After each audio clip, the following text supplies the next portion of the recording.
मैं अपनी पत्नी के साथ अपने कमरे में मौज मस्ती कर रहा था। तभी मेरी खिड़की पर आकर मेरी चाची, जो कि एक विधवा औरत है, वो मुझे और मेरी पत्नी को मस्ती करते हुए देख रही थी और अपना मुंह अजीब अजीब का बना रही थी। तभी अचानक मेरी नज़र खिड़की पर पड़ गई और मैंने चाची को, अपने आप को और मेरी पत्नी को इस हालत में देखकर मैंने देख लिया। अचानक चाची वहां से चली गई और फिर आगे वीडियो में क्या हुआ है, वीडियो में पूरा देखें ताकि पता चले आगे क्या हुआ है। दोस्तों, मेरी शादी इसी साल हुई है और मेरी पत्नी भी पढ़ी लिखी है और मैं भी पढ़ा लिखा हूँ। मेरे मम्मी पापा बाहर जॉब करते हैं और मेरे चाचा की अब से 5 साल पहले मृत्यु हो चुकी है और मेरी चाची मेरी पत्नी और मेरे साथ रह रही हैं। चाचा के मरने से पहले चाची पे ही कोई बच्चा नहीं था और चाची बहुत अच्छी देखने भालने की और नियत की बहुत अच्छी थी, क्योंकि चाचा के गुजरने के बाद भी चाची ने कोई दूसरी शादी करने की ना ही सोची और ना ही कुछ इच्छा जताई। वो हमारी फैमिली में मिलकर हमारे साथ रह रही थी। लेकिन जब से मेरी शादी हुई थी तब से चाची बार बार मेरे रूम के चक्कर लगाती थी और देखना चाहती थी कि मैं अपनी पत्नी के साथ क्या कर रहा हूँ। हो सकता है कि उनका भी मन बन रहा हो। फिर मैं जब सुहागरात मना रहा था तो मैंने चाची को अपनी खिड़की पर आगे देखा था, जो मुझे दिख रहा था। पत्नी मेरे ऊपर लेटी हुई थी और मेरे साथ एंजॉय कर रही थी और मेरी नज़र नीचे से खिड़की पर पड़ गई थी। मैंने साफ साफ देख लिया था कि चाची मुझे देख रही है। फिर मेरा ध्यान चाची की तरफ गया और मैं सोचने लगा, चाची मेरी भी बहुत जवान और सुंदर और गोल मटोल औरत है और देखने में बहुत ही सुंदर है। हर इंसान का जवानी में मन होता है। फिर मैं सोचने लगा, शायद चाची के मन में अब गुफार उठने लगा है, क्योंकि मेरी शादी हो चुकी थी और मैं भी खूब अपने जीवन में खूब आनंद महसूस कर रहा था। फिर मैं भी सोचने लगा कि चाची भी अब अपना आनंद लेना चाहती है। फिर मैंने चाची को एक दिन खाना खाते वक्त टेबल पर बैठा था और मैंने चाची से कहा, चाची आप तो देखने में बहुत सुंदर लगते हो और बड़े जवान लगते हो। चाची बोली, अरे नहीं, क्यों मुझसे मजाक कर रहे हो। फिर मैंने चाची से कहा, सीरियसली कह रहा हूँ चाची, कसम से आप बहुत सुंदर लगते हो। फिर चाची मुस्काई और रसोई में चली गई। जैसे ही चाची रसोई की तरफ जा रही थी और ठुमक ठुमक के चल रही थी, उनका पिछला हिस्सा बिल्कुल हिल रहा था, जो मेरे मन में एक लड्डू फूटने का काम कर रहा था।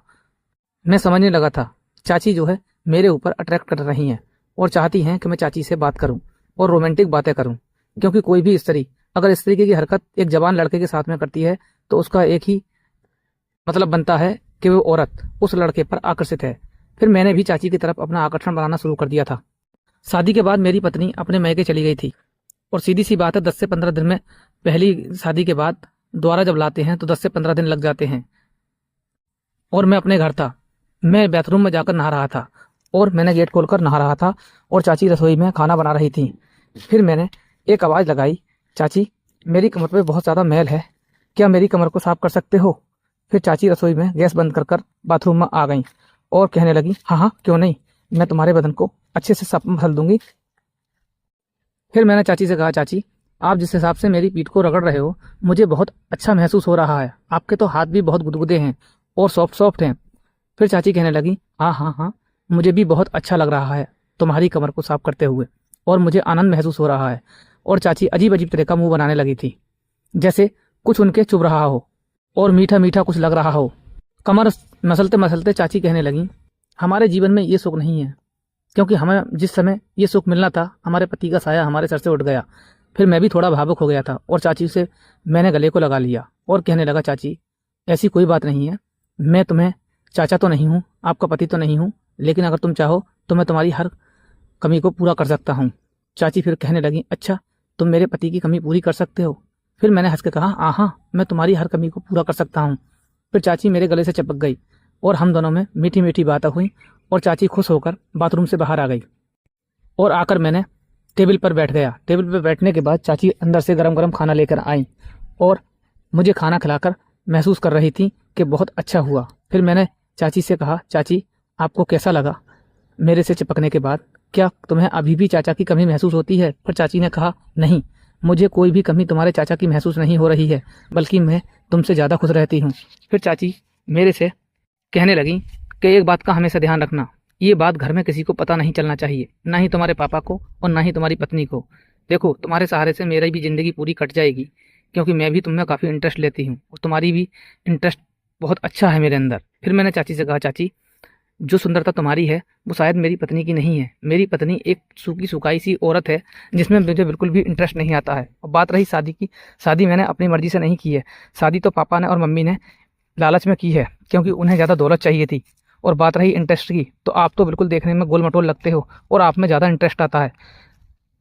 फिर चाची हंसी और कहने लगी, कोई बात नहीं, अगर तुम्हें मुझ में इंटरेस्ट है तो तुम मेरे में इंटरेस्ट रखो, लेकिन घर परिवार किसी का खराब नहीं होना चाहिए, क्योंकि मुझे पता है पति ना होने के बाद दिक्कत कितनी आती है पत्नी को। उसी हिसाब से अगर तुम्हारा घर बिगड़ जाएगा तो ये भी एक बहुत गलत बात होगी। 10-5 दिन बाद मेरी पत्नी घर आ जाती है। आने के बाद मैं पत्नी के साथ रूम में सोता था, लेकिन मुझे पत्नी में बिल्कुल भी इंटरेस्ट नहीं आता था, क्योंकि मेरी पत्नी बिल्कुल सूखी सुखाई और एक टाटर जैसी औरत थी। उधर चाची मेरी एकदम रसगुल्ला यानी गोल मटोल थी बिल्कुल, जिसमें मुझे बहुत ज़्यादा इंटरेस्ट आता था। जब से पत्नी घर आई थी हम दोनों को दिक्कत होने लगी थी, मेरी चाची को और मुझे, क्योंकि हम उसके सामने मिल नहीं सकते थे, क्योंकि अगर हमारी बात अगर खुल जाएगी तो ज़्यादा हमारे परिवार में दिक्कतें बढ़ जाएंगी। और मेरा मन बहुत कर रहा था, क्योंकि पत्नी को रहते रहते घर 2 दिन हो गए थे और मुझे पत्नी में बिल्कुल भी इंटरेस्ट नहीं आ रहा था। फिर अचानक मैंने आंखों से इशारा किया चाची को सुबह में और चाची से कहा, आज मुझे मिलना है। फिर चाची मुझसे बोली कि थोड़ा नीचे आओ, तुम्हारी पत्नी ऊपर है, मुझे भी कुछ बात करनी है। फिर चाची ने नीचे जाकर मुझसे कहा, आज मुझसे भी बर्दाश्त नहीं हो रहा है, कैसे भी करके टाइम निकालो, टाइम निकालना ही पड़ेगा, क्योंकि मुझे जो है बहुत आग सी लग रही है, मैं भी तुमसे चिपकना चाहती हूँ। फिर चाची ने कहा, अपनी पत्नी को 12 बजे तक सुला देना और रात के 12 बजे के बाद तुम लैट्रिन में सीधा चले आना, मैं लैट्रिन में ही मिलूंगी तुम्हें और मैं तुम्हारा बेसब्री से इंतजार करूंगी। समय अनुसार रात के 12 बजे और मेरी पत्नी वास्तव में सो गई और मैं जो है एकदम लैट्रिन की तरफ भागा। और भागने के बाद मैंने देखा वहाँ जाकर चाची नाइटी पहने हुए और ब्रा पहने हुए बाथरूम में पहले से ही खड़ी थी और मुझे इतनी आग सी लग रही थी कि बस कैसे ही करके मैं चाची को अपने गले लगा लूं। और जाते ही मैं चाची से लिपट गया और लिपटने के बाद मुझे वाकई में बहुत सुकून मिला था और चाची ने भी बहुत अच्छा महसूस किया था। हम लोगों ने 15 मिनट बहुत अच्छे से बिताए। बिताने के बाद चाची को भी काफ़ी खुशी महसूस हुई और हम दोनों लोग अपने अपने रूम में चले गए। जैसे ही मैं अपने रूम में पहुंचा, मेरी पत्नी की आंख खुली हुई थी और कहने लगी, कहाँ चले गए थे। फिर मैंने अपनी पत्नी से कहा, अरे यार मुझे सूसू लगी थी। तो फिर पत्नी कहने लगी, अच्छा कराए। मैंने कहा, हाँ कराया। फिर मैं थोड़ा सा डर गया। पत्नी मेरी एक तरफ को मुँह करके सो रही थी और मैं एक तरफ को मुँह करके सो रहा था। फिर मैं अपने मन में सोच रहा था, अगर वास्तव में अगर ये मेरी पत्नी अगर लैट्रिन में पहुंच जाती तो वास्तव में आज एक बड़ी मुसीबत खड़ी हो जाती, क्योंकि मैं और चाची एक ही लैट्रिन में बंद थे। अगली सुबह को मैं घर से बाहर गया मार्केट। फिर मार्केट जाने के बाद मैं, क्योंकि चाची से घर में तो बात कर नहीं सकता था ऐसी, फिर मैंने चाची के नंबर पर चाची को फ़ोन किया और फिर मैंने चाची को अपनी पूरी बात बताई। मैंने कहा, हम और तुम लैट्रिन में दोनों थे। उसके बाद जैसे ही मैं कमरे में पहुंचा था तो मेरी पत्नी जगी हुई थी और मुझसे पूछ रही थी, कहाँ गए हो। फिर मैंने बता दिया मुझे पेशाब लगी थी। फिर चाची कहने लगी, अब रिस्क बढ़ाना मत, इस हिसाब से काम करो जो कि काम भी हो जाए और किसी को पता नहीं चले। फिर चाची ने मुझे बताया, तुम एक काम किया करो, अपनी पत्नी को शाम को गिलास में नींद की गोली दिया करो और मेरे ही कमरे में चला आया करो। मैंने कहा ठीक है। फिर एक दिन मैं मेडिकल पर गया और वहाँ जाकर मैंने नींद की गोलियाँ खरीदी। फिर मैं अपनी पत्नी को नींद की गोली में दूध में मिलाकर और पिलाकर सीधा चाची के रूम में चला जाता था और पूरी रात चाची के साथ मौज मस्ती करता था। एक दिन सुबह को मैं अपनी पत्नी के साथ सोया हुआ था और पत्नी लेट उठी। फिर मुझसे पत्नी कहने लगी, जब से मैंने ये दूध पीना शुरू किया है, मुझे सुबह को नींद बहुत देरी तक आती है और मैं घर में ठीक से काम तक नहीं कर पाती हूँ। मैंने अपने मन में सोचने लगा, शायद इस पर ज़्यादा ही असर कर रही है ये दवाई नींद वाली। और घरवाली को भी थोड़ा थोड़ा शक होने लगा था। और फिर बाद में कहने लगी, अच्छा ये बताओ, मैं रात भर तुम्हें बिस्तर पर बिलोती हूँ, तुम मुझे दिखाई क्यों नहीं देते हो। फिर मुझे बिल्कुल पक्का शक हो गया कि ये औरत नींद में भी मुझे टटोती है। अब ये बात मुझे अच्छे से पता चल चुका था कि पत्नी को मुझ पर 100% शक है।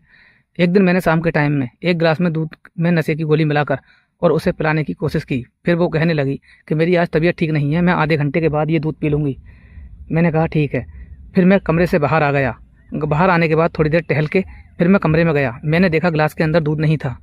फिर मैंने सोचा शायद मेरी घरवाली ने वो दूध पी लिया है और दूध पीने के बाद में वो सो रही है, लेकिन दूध घरवाली ने पिया नहीं था बल्कि नाली में फेंक दिया था और सोने का नाटक कर रही थी। फिर मैंने अपनी पत्नी को बहुत झजोर झजोर कर हिलाया, क्योंकि ये चेक करने के लिए ये सो भी रही है या सोने का नाटक कर रही है। लेकिन मैंने पूरी कोशिश की, लेकिन वो जगी नहीं। लेकिन फिलहाल वो पूरी तरीके से होश में थी और वो देखना चाह रही थी कि ये आदमी मुझे सुलाने के बाद कहाँ जाता है। हर रोज़ की तरह जैसे ही वो जब ना उठी, फिर मैं चाची के रूम में चला गया और मैं 10 मिनट चाची के रूम में ही था। पीछे से आकर उनने गेट खोलकर और हम दोनों को रंगे हाथों पकड़ लिया।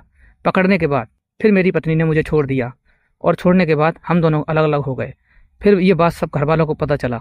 फिर चाची से ही मेरी शादी करवा दी गई। तो दोस्तों वीडियो कैसी लगी? वीडियो अच्छी लगी हो तो चैनल को सब्सक्राइब करना और वीडियो को लाइक करना।